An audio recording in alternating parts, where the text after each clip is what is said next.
Il est temps que nous puissions parler de notre Seigneur Jésus-Christ, notre Sauveur. La Grâce TV.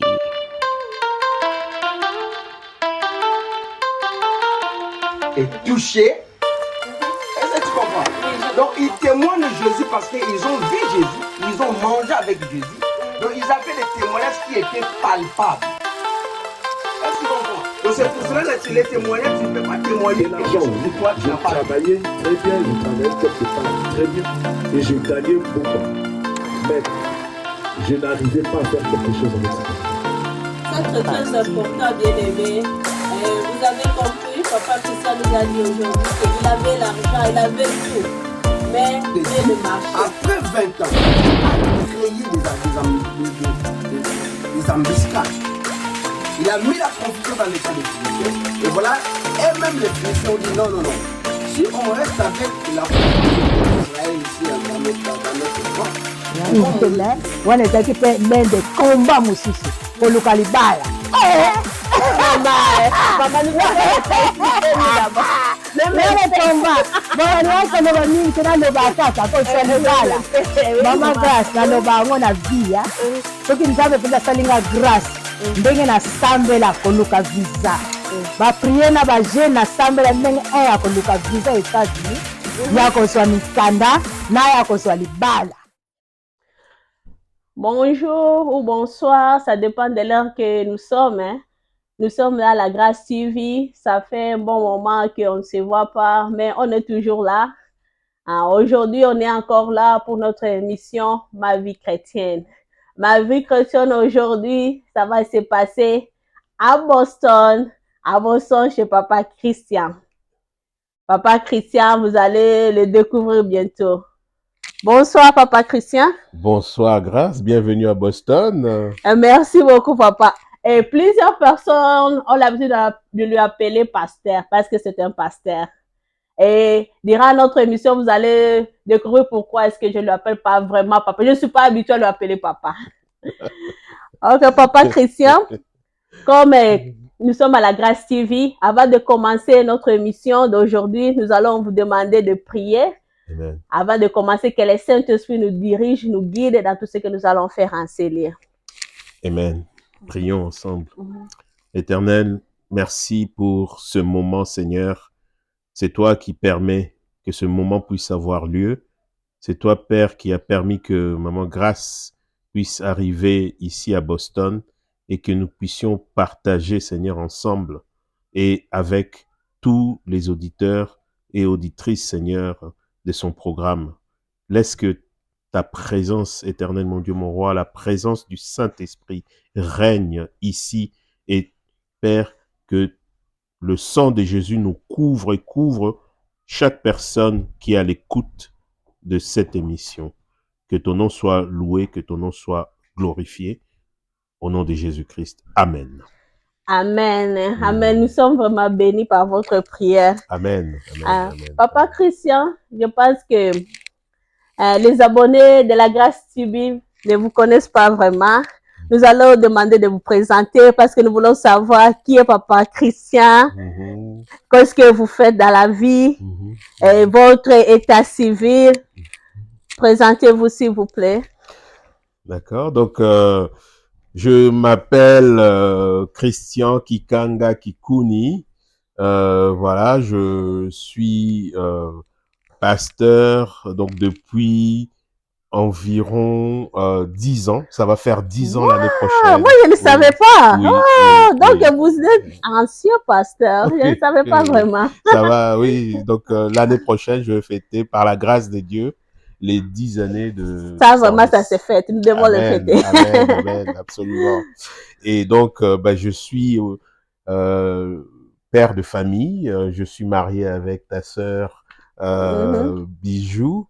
Donc, je me souviens quand je suis arrivé à Boston, tu es une des personnes qui m'a parlé de Bijou d'une manière qui m'a beaucoup touché.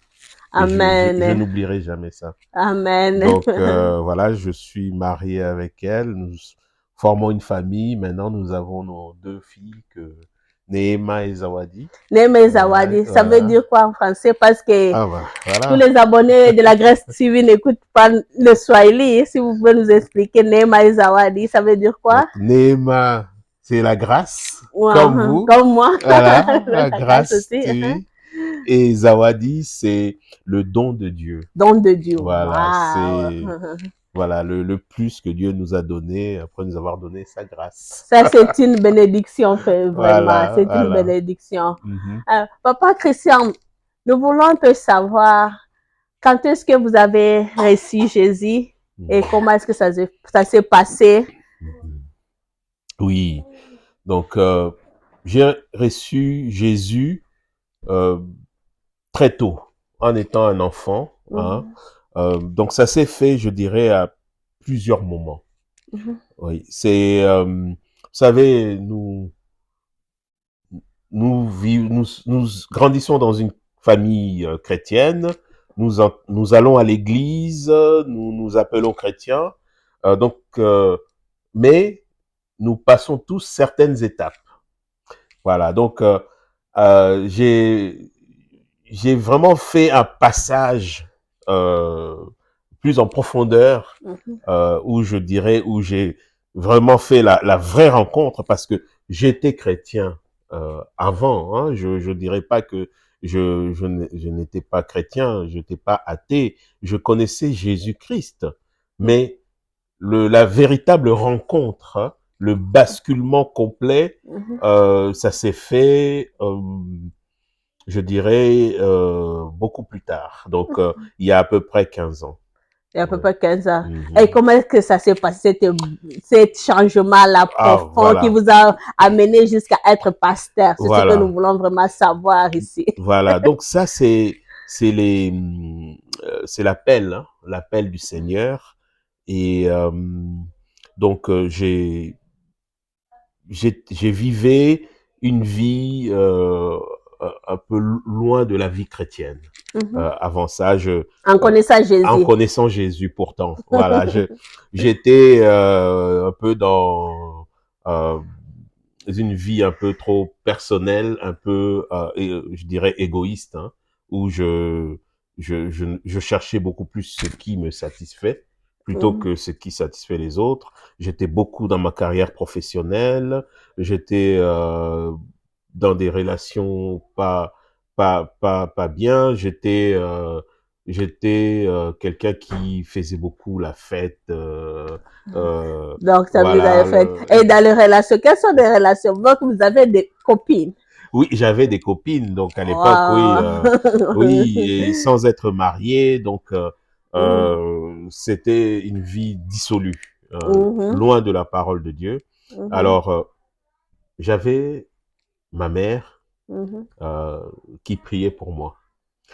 Ma mère avait même mobilisé un groupe de mamans dans son église pour intercéder spécialement sur moi. Vous avez de la grâce, hein? Amen. Un groupe d'intercession spécialement pour vous. Voilà.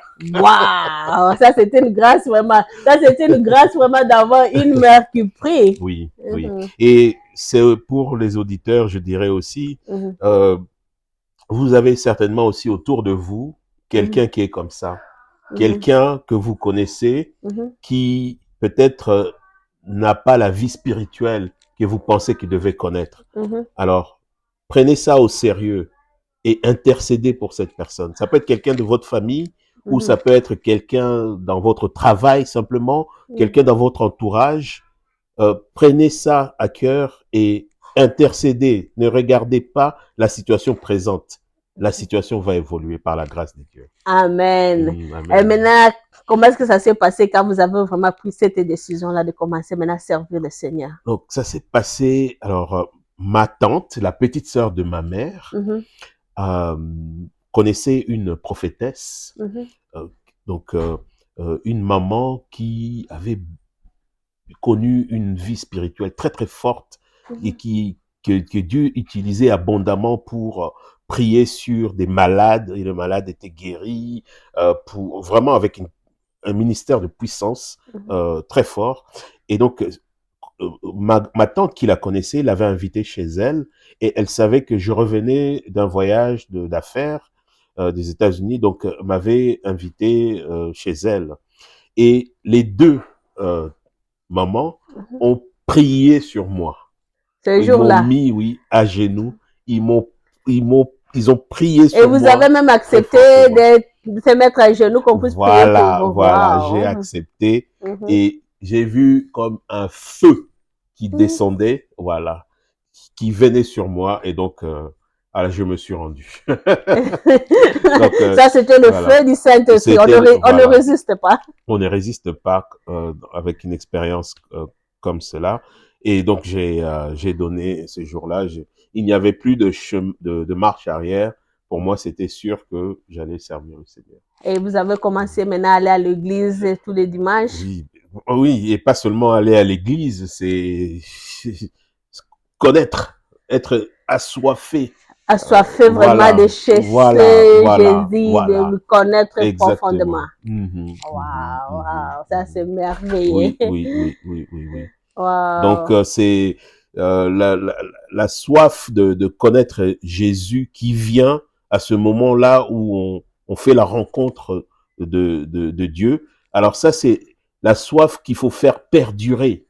Il ne faut pas rester seulement dans cet état-là d'extase, parce que on est dans un état d'extase quand on fait la rencontre avec Dieu. Hein. Je dis ça la même chose aux auditeurs. C'est essayer d'aller vraiment en profondeur. Commencez à lire régulièrement la parole de Dieu. Entourez-vous de frères et sœurs qui sont en feu aussi à ce moment-là. Vous êtes vraiment de la braise à ce moment lorsque Dieu vous appelle. Et utilisez ce moment, c'est comme un tremplin, quoi, qui va vous propulser vers monter. Voilà, à monter, voilà. Avec le Seigneur. Voilà, avec le Seigneur. Wow. Amen, amen. Et en étant chrétien, est-ce que vous pouvez nous dire les avantages que vous avez connus en connaissant le Seigneur ou les difficultés, les problèmes, parce que ce n'est pas aussi facile d'un jeune quand vous étiez, vous n'étiez pas marié, ce n'était pas aussi facile. Est-ce que vous pouvez nous dire qu'est-ce qui était les difficultés que vous avez rencontrées en état chrétien? Donc, les avantages vraiment en ayant donné sa vie à Jésus, c'était de recevoir une paix qui dépasse toute chose. Amen. Oui, voilà, comment nous l'appelons, le prince de paix. Donc, c'est avant Jésus, j'étais quelqu'un de terriblement stressé, terriblement inquiet. Avec tout ce que vous aviez autour de vous, vous faisiez des business, des copines, des fêtes, mais vous étiez toujours dans les inquiétudes. Terriblement. En tout cas, bien aimé. C'est Jésus qui donne la vraie paix. Oui. Vous voyez beaucoup de personnes autour de vous. Vous pensez qu'ils ont tout. Vous pensez qu'ils ont tout réussi. Moi, j'étais jeune. J'avais fait des études et j'ai eu la chance de commencer un grand travail où je voyageais en Europe, même au Japon. Je suis allé en Inde et tout ça. Et mais il y a quelque chose qui manque. Donc, ne pensez pas forcément que les gens autour de vous qui ont l'air de tout avoir, ils sont en paix, que tout va bien. Quand ils n'ont pas encore Jésus-Christ là, ils n'ont pas encore vraiment reçu la paix. Donc, davantage, vous avez vraiment reçu la paix, la vraie paix. C'est vraiment la paix, et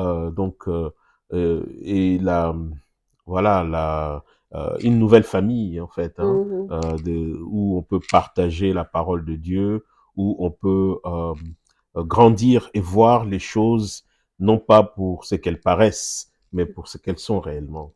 Amen. Amen. Et les difficultés? Bon, les difficultés, oui, il y en a toujours. C'est dans Jean chapitre 16, verset 33. Jésus nous dit, je vous dis ces choses pour que vous ayez la paix en moi. Dans ce monde, vous aurez des tribulations, mais prenez courage, car j'ai vaincu le monde. Amen. Donc, oui, on apprend à vivre les difficultés en étant avec Christ, en lui confiant les difficultés. Moi, je sais que, par exemple, donc, je peux citer quand je me suis marié ensuite, hein, avec ta sœur, Bijou, et nous avons eu des difficultés pour avoir un enfant. Wow. Voilà. Vous Yeah, savez, je me rappelle de ces ouais, périodes-là. ouais. C'est quelque chose qui paraît naturel. On pense, c'est-à-dire que on pense qu'on a droit à ça. Hein, c'est notre droit. Mais bon, ce n'est pas simple.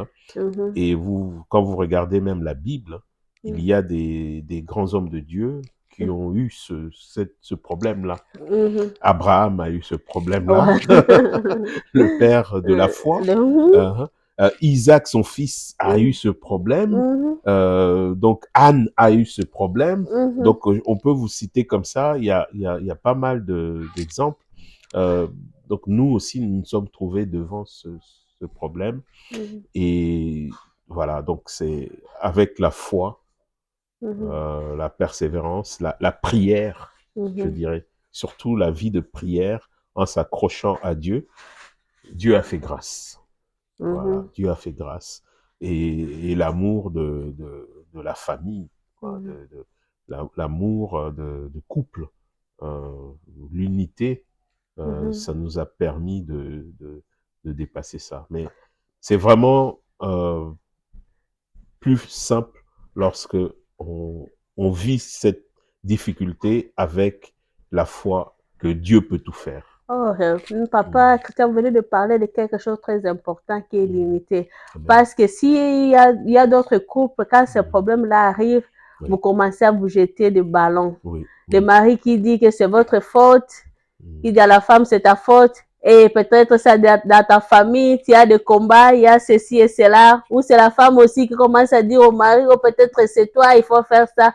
Même vous étiez unis et vous avez eu la victoire. Amen, amen. C'est vraiment ça, oui. C'est l'unité dans les moments difficiles, c'est très important.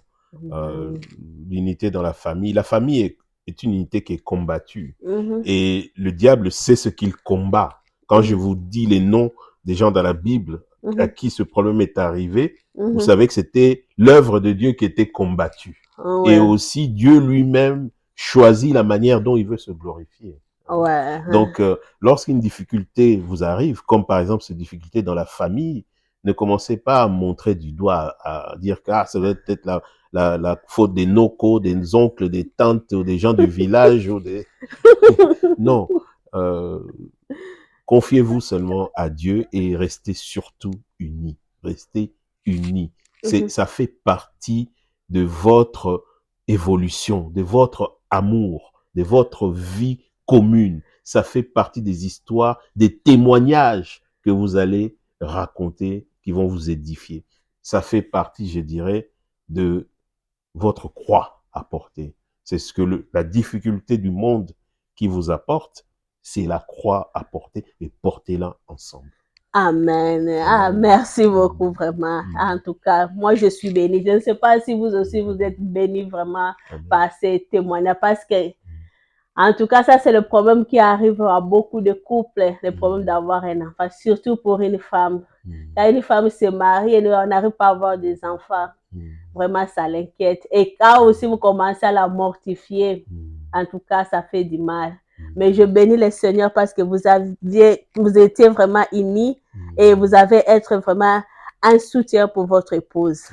En tout cas. Papa Christian, je voulais savoir aujourd'hui s'il y a vraiment quelque chose dans la vie que vous avez eu. Toi, tu vois vraiment cette chose ici, j'ai eu ça. Si ce n'était pas Dieu, en tout cas, ça ne pourrait jamais m'arriver. Quelque chose que tu vois vraiment, ça c'est compliqué, c'est le Seigneur qui a intervenu. Est-ce que vous pouvez partager cela avec nous? Oui, oui, oui. Donc, l'exemple que je viens de vous citer, ça fait partie de ça. Mais il y a un autre où je dirais, c'est vraiment Dieu. C'est dans les combats spirituels. Les combats spirituels. Oui. C'est vraiment où c'est direct.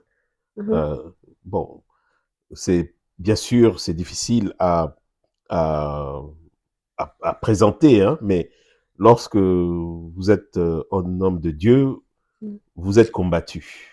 Hein, donc vous vivez des combats contre le monde des ténèbres. Et donc, moi, je ne fais pas exception, hein, à cela. Et donc, j'ai eu moi aussi droit à des visites, des combats, d'attaques de l'ennemi. Je me souviens, une fois, ça est arrivé, où je dormais, j'étais allongé sur un lit, j'avais le ventre sur le lit. Et c'est quelque chose qui est... Donc j'ai vécu, hein, c'est pas un rêve. Il n'y avait personne d'autre que moi dans cette pièce. Et j'ai vu ma main mise derrière mon dos. Ma deuxième main aussi mise derrière, par une force que je ne connais, je ne sais pas. Mais je vois que c'est une main. C'est comme si on était en train de vous arrêter. Voilà. De me mettre mes deux mains derrière, mes poignets derrière, pour commencer à les ligoter. Et à ce moment-là, c'est la panique, c'est la peur, le trouble. Par la grâce de Dieu, j'ai prononcé le nom de Jésus-Christ. Une première fois, une deuxième fois, une troisième fois. Et ces liens-là se sont détendus, sont brisés. Et voilà, j'ai été libéré. Donc ça, c'est quelque chose que j'ai vécu. Et quand on vit une chose comme ça, on ne peut plus ne pas dire que le nom de Jésus n'a pas de valeur. Amen. On ne peut pas. Donc voilà. Les gens peuvent dire ce qu'ils peuvent dire. Je vois des gens à la télévision qui disent ce qu'ils veulent dire. Des gens athées qui disent ce qu'ils veulent dire. Voilà. Moi, je vous raconte ce qui m'est arrivé. Et, voilà. Et vous connaissez que Jésus existe, c'est celui qui est le Tout-Puissant. Amen. Amen. Lorsque vous trouvez en difficulté, surtout sur des combats spirituels, ça peut arriver des nuits, des rêves nocturnes, hein, ou même le jour. Ça m'est arrivé aussi ici à Boston, pendant la journée, en plein jour aussi, un type de combat similaire. Donc, n'oubliez pas de prononcer le nom de Jésus. Le nom de Jésus. Le nom de Jésus. Ne prononce pas. Nabiki na kombo na Yesu. Je dis ça en lingala pour nos interlocuteurs. Mais c'est le nom de Jésus qui sauve. Amen. Ne changez pas de chambre. Ne disez pas que non, comme ça, je vais aller dormir dans la chambre de maman. Je ne vais plus dormir dans ma chambre. Non. Mais il faut seulement invoquer le nom de Jésus. Invoquer le nom de Jésus-Christ. Et vous verrez.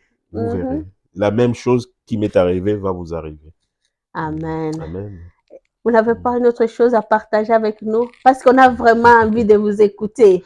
Hein? On a envie de vous écouter. Le Seigneur, parce que ça fait 10 ans que vous êtes pasteur. Amen. Avant ça, vous étiez aussi chrétien. Donc, vous avez plusieurs expériences avec le Seigneur. Amen. Vous avez le droit de nous donner même trois témoignages. Là, je compte seulement un. Vraiment, on a envie de vous écouter. Oh, mais c'est... les témoignages ne manquent pas. Les témoignages ne manquent pas. Notre vie quotidienne, chaque jour, porte son lot de témoignages. Hein. Vous-même, Maman Grâce, vous avez des témoignages. Votre vie doit inspirer les auditeurs, les auditrices. Ce que vous avez vécu, ce que vous avez traversé, c'est un grand témoignage. Hein. Je rends hommage à Dieu pour cela. Que Dieu continue à vous fortifier et à vous bénir. Amen. Amen. Et en tout cas, oui, un autre exemple que je peux citer, c'est une période où je traversais un combat, je dirais un baptême de feu. Baptême de feu. Baptême de feu. Baptême de feu. Voilà. Les abonnés de la grâce, on va découvrir aujourd'hui baptême de feu. Voilà. Alors, donc ça pour les abonnés, hein. Aux abonnés, je veux dire une chose, c'est que Dieu nous fait vivre chacun un baptême de feu. Un baptême de feu puissant par lequel il nous fabrique, il nous consolide, il nous façonne. Hein. Lorsque nous traversons ce baptême de feu, nous devenons une autre personne que Dieu cherche que nous devenions. Donc, n'ayez pas forcément peur des difficultés qui vous arrivent, mais vous allez voir ce que vous allez devenir. Alors, je vais vous partager un exemple. Donc, c'était ma tante que je vous ai, dont je vous ai parlé. Donc, avait son mari qui était pasteur et son mari est décédé. Ma tante n'avait pas eu d'enfant. Oh. Voilà. Donc, il se trouvait qu'il fallait prendre en charge tout le décès, en fait, de tout le funérail, tout ce qu'on fait. Voilà. Donc, vous devez prendre les relèves et d'être des responsables de tout ce programme-là. Voilà, exactement. C'était le pasteur principal de notre église. Et vous étiez l'adjoint? Moi, j'étais un peu son adjoint. Oh, voilà. J'étais encore jeune, adjoint. Et donc, c'était un moment difficile où je devais vraiment me lever, en fait, être à la hauteur, au niveau de ce que Dieu avait mis dans ma vie. Donc, c'est le moment de séparation. La séparation déjà est difficile quand on se sépare avec un être aussi cher. Donc là, c'est la douleur, mais ça vient en plus avec toutes les charges, les responsabilités qu'il fallait faire à ce moment-là. Et le contexte aussi était difficile parce que les relations avec la famille de l'oncle n'étaient pas simples. Et donc, du coup, c'était un combat vraiment sur tous les plans que j'ai traversé. Mais là, je dirais simplement, c'est la grâce de Dieu qui m'a tenu. Et à un moment donné, quelle que soit notre force, quel que soit notre désir de prier l'Éternel, de demander le soutien de l'Éternel, on est seulement l'objet de la grâce de Dieu. Vous avez compris que ce n'est que la grâce de Dieu. Amen, et comme c'était aussi votre pasteur principal, vraiment, c'était compliqué. C'était vraiment très compliqué. Prendre tous les détails de s'occuper du corps, de consoler ma tante qui venait de perdre son être cher, de s'occuper de tous les déroulements de funérailles, et conduire ça. Il y a eu deux deuils. Un deuil que ma tante faisait, un deuil que la partie de la famille faisait. Donc, c'était vraiment très, très compliqué. Et tout ça sur votre tête. Voilà. Mais vous êtes en sorti quand même. Oui, par la grâce de Dieu, je dirais. C'est que Dieu m'a donné une force parce qu'à ce moment-là, on découvre une force en soi, en fait. On marche et on est touché, mais on ne tombe pas. Amen. On est touché, mais on ne tombe pas. En tout cas, merci beaucoup, Papa Christian. Amen. Merci vraiment. Nous avons été bénis ici de vous recevoir. Merci beaucoup. Gloire à Dieu. Nous sommes tentés de chuter vers la fin de notre émission. En tout cas, je ne sais pas quel message que vous pouvez laisser à nos abonnés de la Grâce TV aujourd'hui. Si vous avez vraiment un message que vous pouvez nous laisser, nous avons vraiment envie de vous écouter. Oui, je dirais vraiment le message de Jacques, chapitre 4, verset 8. Ouais. Approchez-vous de Dieu et il s'approchera de vous.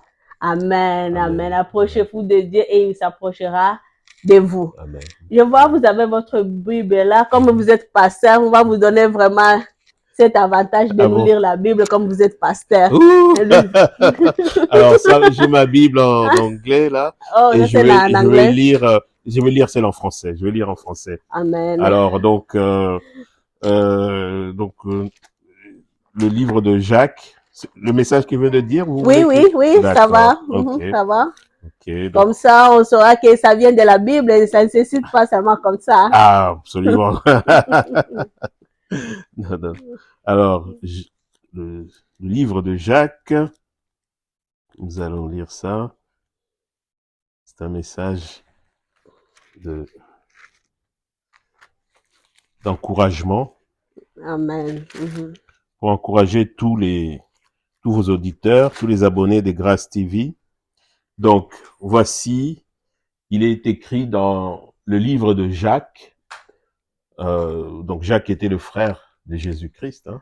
Oh, Faut Jacques savoir le ça. frère. Oh. Oui, et le président du premier concile de l'Église à Jérusalem. Amen. Oh, faut savoir ça. on a découvert des Ah choses oui, aujourd'hui. ah oui, Donc, oui, oui. vraiment, on avait raison de Ah vous oui, laisser oui, oui. vraiment Ah le oui. temps de nous lire la Bible.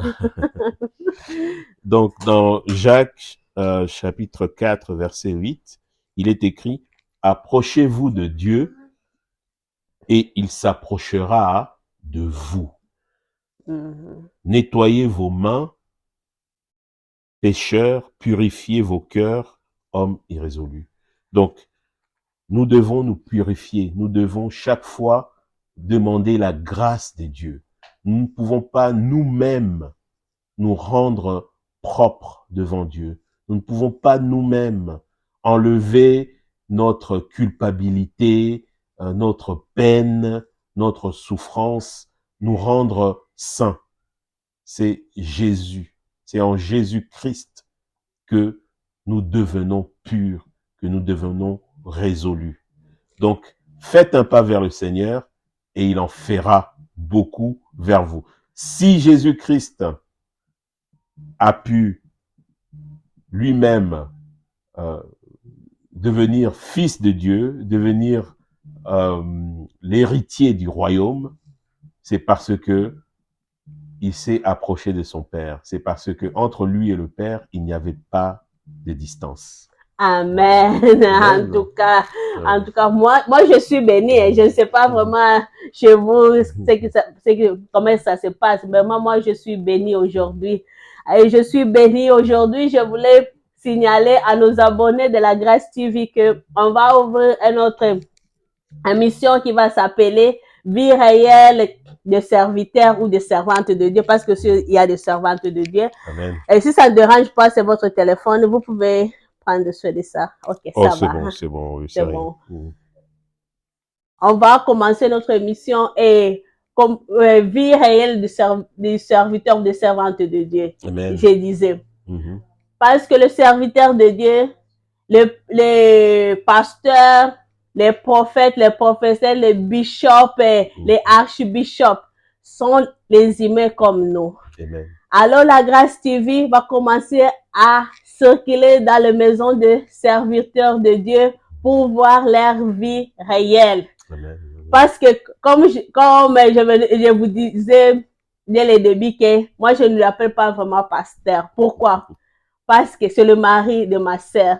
Ma sœur, vraiment, vous voyez, yaya na yo, vandaka na ye, bobetaka ma solo ti 3h, 4h du matin. Vraiment, c'est ma sœur. Quand je suis venue ici aux États-Unis, elle m'avait vraiment beaucoup aidé avec les conseils. On était toujours là ensemble. Amen. C'est son mari. Amen. Et son mari, c'est mon beau-frère. Amen. Pour moi, quand les gens lui appellent pasteur, moi, c'est un beau-frère. Amen. Moi, Amen. Amen. vraiment, je n'ai pas la peur là, les limites. Je le respecte comme homme de Dieu, mais la peur là, vraiment, de le voir comme pasteur, pour moi, c'est un beau-frère. C'est pourquoi je voulais vous dire que nous allons commencer à voir aussi les vies de serviteurs de Dieu dans leur maison, comment est-ce qu'ils jouent leur rôle comme parents, leur rôle comme mari, leur rôle comme beau-frère. Parce qu'à part le ministère, ils ont aussi la vie. Amen. Ils ont aussi leur vie normale qu'ils doivent vivre. J'ai constaté dans l'église, il y a les gens qui considèrent le pasteur comme ce sont les terrestre. Ce sont les gens qui n'ont pas droit à rire, Oui, à ça, s'amuser. Mais oui, moi, oui, je c'est m'amuse avec lui. Hein, Ah comme... ouais, c'est ça. Parce que c'est un humain comme nous. Donc, les pasteurs, ce sont aussi les humains qui sont en train de faire les efforts pour aussi hériter le royaume du ciel. Amen. Ils cherchent à s'améliorer du jour au lendemain pour aussi hériter le royaume. Amen. Donc, ils ont aussi leur vie normale. Et à bientôt à notre prochain numéro, Vie réelle du pasteur. Le pasteur, attendez-moi, je viendrai dans vos maisons. Ça sera par surprise parce que je vais venir, je vais voir comment est-ce que vous enlevez vos poubelles dans la maison. Comment est-ce que vous lavez les enfants? Comment est-ce que vous mangez? Comment est-ce que tout ce que vous faites à la maison, on va les découvrir à la Grâce TV. À bientôt. Nous vous aimons beaucoup. Bye bye. Bye bye. Il est temps que nous puissions parler de notre Seigneur Jésus-Christ, notre Sauveur. La Grâce TV.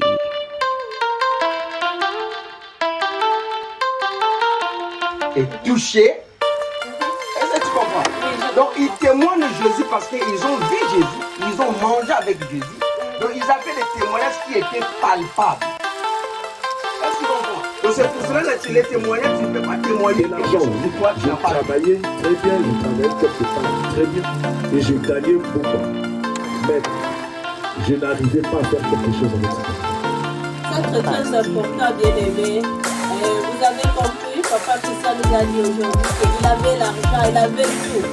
Mais Dieu ne marchait. Après 20 ans, il a créé des embuscades. Il a mis la confusion dans l'état de Dieu. Et voilà, et même les chrétiens ont dit non, non, non. Si on reste avec la confusion d'Israël ici dans notre camp, wana ezalaki mpe l'un des combats mosusu koluka libala lele combat bakani bakoloba mingi te naloba kaka kosa libala mama grâce naloba yango na via soki nzambe mpenza asalinga grâce ndenge nasambela koluka visa baprie na bajeune nasambela ndenge ya koluka visa États-Unis ya kozwa mikanda na ya kozwa libala